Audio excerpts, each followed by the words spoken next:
Ibu bapak, saudari-saudara, sobat Komsos yang terkasih dalam Kristus, selamat berjumpa kembali dengan Renungan Minggu Komsos Gereja Santa Maria Immaculata Paroki Tarakan.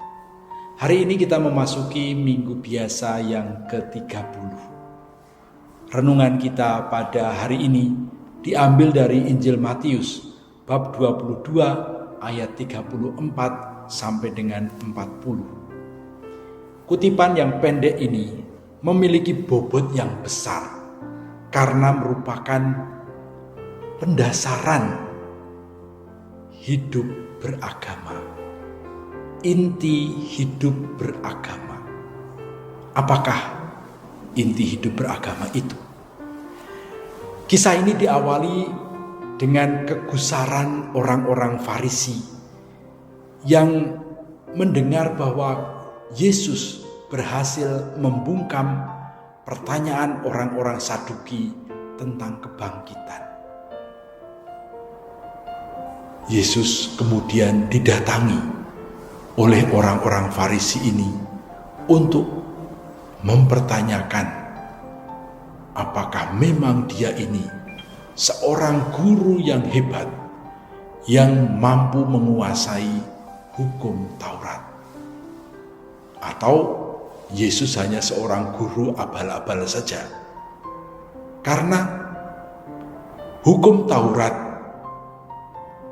telah diperinci menjadi 613 aturan berisi perintah dan larangan. Orang-orang Yahudi kebanyakan bingung memilih di antara 613 mana yang paling berbobot, karena tidak semua aturan hukum Taurat yang mereka pelajari itu sama bobotnya. Bisa kita bayangkan kalau 613 perintah dan larangan yang dijabarkan dari hukum Taurat itu sama bobotnya, pasti berat sekali orang-orang Yahudi mempraktekannya. Nah, jumlah yang begitu besar pasti membuat Yesus juga akan pusing untuk menentukan mana yang paling berbobot dan mana yang paling tidak berbobot.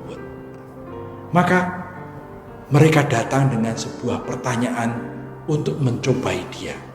Guru, di antara aturan-aturan Taurat, manakah aturan yang paling utama? Yesus kemudian memberikan aturan yang pertama. Kasihilah Tuhan Allahmu dengan segenap hatimu, dengan segenap akal budimu, dengan segenap kekuatanmu. Namun kemudian Yesus menambah aturan yang kedua, dan dia mengatakan bahwa aturan yang kedua yang sama bobotnya dengan yang pertama adalah kasihilah sesamamu manusia seperti dirimu sendiri. Dengan demikian Yesus menyejajarkan perintah kasih kepada Allah dan kepada sesama. Yesus menyatukan antara relasi vertikal dengan relasi horizontal. Dalam perintah kasih ini, Yesus mau mengatakan bahwa kalau kita tidak mendasari hidup kita dengan kasih, maka apapun yang akan kita lakukan tidak ada maknanya. Dan pertama-tama, kasih itu yang paling mendasar adalah kepada Allah. Karena Allah yang lebih dahulu mengasihi kita. Yohanes Dalam suratnya yang pertama, dia mengatakan bahwa Allah adalah kasih. Maka karena Allah adalah kasih, dialah yang berinisiatif mengasihi manusia. Manusia menjawab kasih Allah itu dengan segenap hati, dengan segenap akal budi, dengan seluruh jiwa raga. Artinya apa? Mengasihi Allah itu bukan sesuatu yang istilahnya asal-asalan. Tetapi kasih kepada Allah itu kasih yang disadari, kasih yang dilakukan dengan sepenuh hati, kasih yang dilakukan dengan sebuah usaha untuk memang mengasihi Allah. Dan mengasihi Allah yang tidak kelihatan, itu caranya bagaimana? Mengasihi Allah yang tidak kelihatan hanya bisa menjadi kenyataan ketika kita mengasihi sesama. Oleh karena itu, bagi Yesus, kasih kepada Allah dan kasih kepada sesama sama-sama memiliki bobot yang seimbang. Kita tidak bisa mengatakan aku mengasihi Allah sementara kita membenci sesama kita. Kalau kita mengasihi sesama, kita pasti juga mengasihi Allah. Tapi ada syaratnya. Syaratnya adalah bahwa kasih kita itu tulus dengan segenap hati, dengan segenap jiwa raga, dengan segenap kekuatan dan kemampuan. Maka yang dimaksud di sini bukan hanya sekedar kasihan, aku kasihan terhadap sesamaku, tapi mengasihi dengan tulus, mengasihi dengan sepenuh hati. Kenapa harus mengasihi sesama dengan cara seperti itu?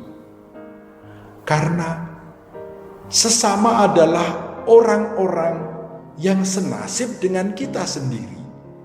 Kita menghirup udara yang sama. Kita makan makanan yang sama.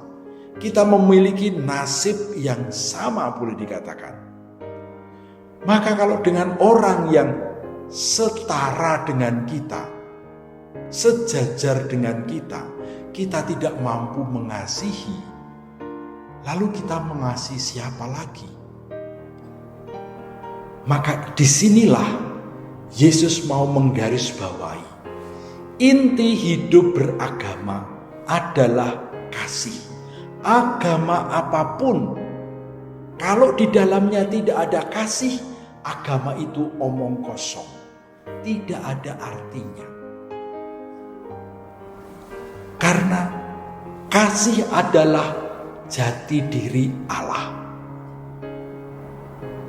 Dan orang yang mengatakan saya beriman kepada Allah tapi dia tidak mempunyai kasih, maka Allah yang dia imani pasti Allah yang keliru, Allah yang salah. Ibu bapak saudari-saudara yang terkasih, Yesus mewariskan kepada kita kedua perintah kasih ini. Bukan sebagai dua hal yang terpisah, tetapi sebagai dua hal yang disatukan. Kasih kepada Allah hanya menjadi nyata dalam kasih kepada sesama. Kalau kita mengasihi sesama dengan tulus ikhlas, dengan tulus hati, kita juga mengasihi Allah. Karena Allah adalah kasih. Semoga dalam kehidupan kita sehari-hari, dalam menghayati agama kita, iman kita, kasih itu selalu kita hidupi. Mungkin pertama-tama yang harus kita cek adalah keluarga kita sendiri. Apakah di dalam keluarga kita kasih itu ada dan kita rasakan?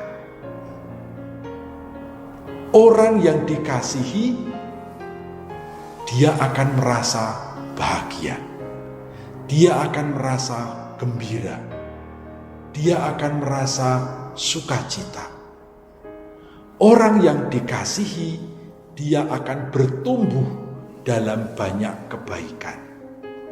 Tetapi orang yang tidak pernah mempunyai pengalaman dikasihi, dia juga tidak akan bisa mengasihi. Maka kalau ada orang yang sampai membenci sesamanya begitu rupa, dia pasti tidak mempunyai pengalaman dikasihi yang cukup. Mungkin dia dikasihi, tetapi dia tidak merasakannya. Kasihnya itu tidak menyentuh hatinya. Sebaliknya, setiap orang yang mempunyai pengalaman dikasihi, dia juga akan mampu mengasihi orang lain. Maka marilah kita bertanya dan merenungkan bagaimana kasih yang diajarkan oleh Yesus ini menjadi hukum utama di rumah kita, di keluarga kita, antara pasangan, antara orang tua dengan anak, anak dengan orang tua, antara tetangga satu dengan yang lain. Kalau semuanya itu dirasakan, ada kasih di sana, maka kehidupan kita pasti membahagiakan. Agama kita pun menjadi agama yang benar, karena kita percaya kepada Allah yang adalah kasih. Selamat menghidupi kasih. Kemuliaan kepada Bapa dan Putra dan Roh Kudus, seperti pada permulaan, sekarang, selalu, dan sepanjang segala abad.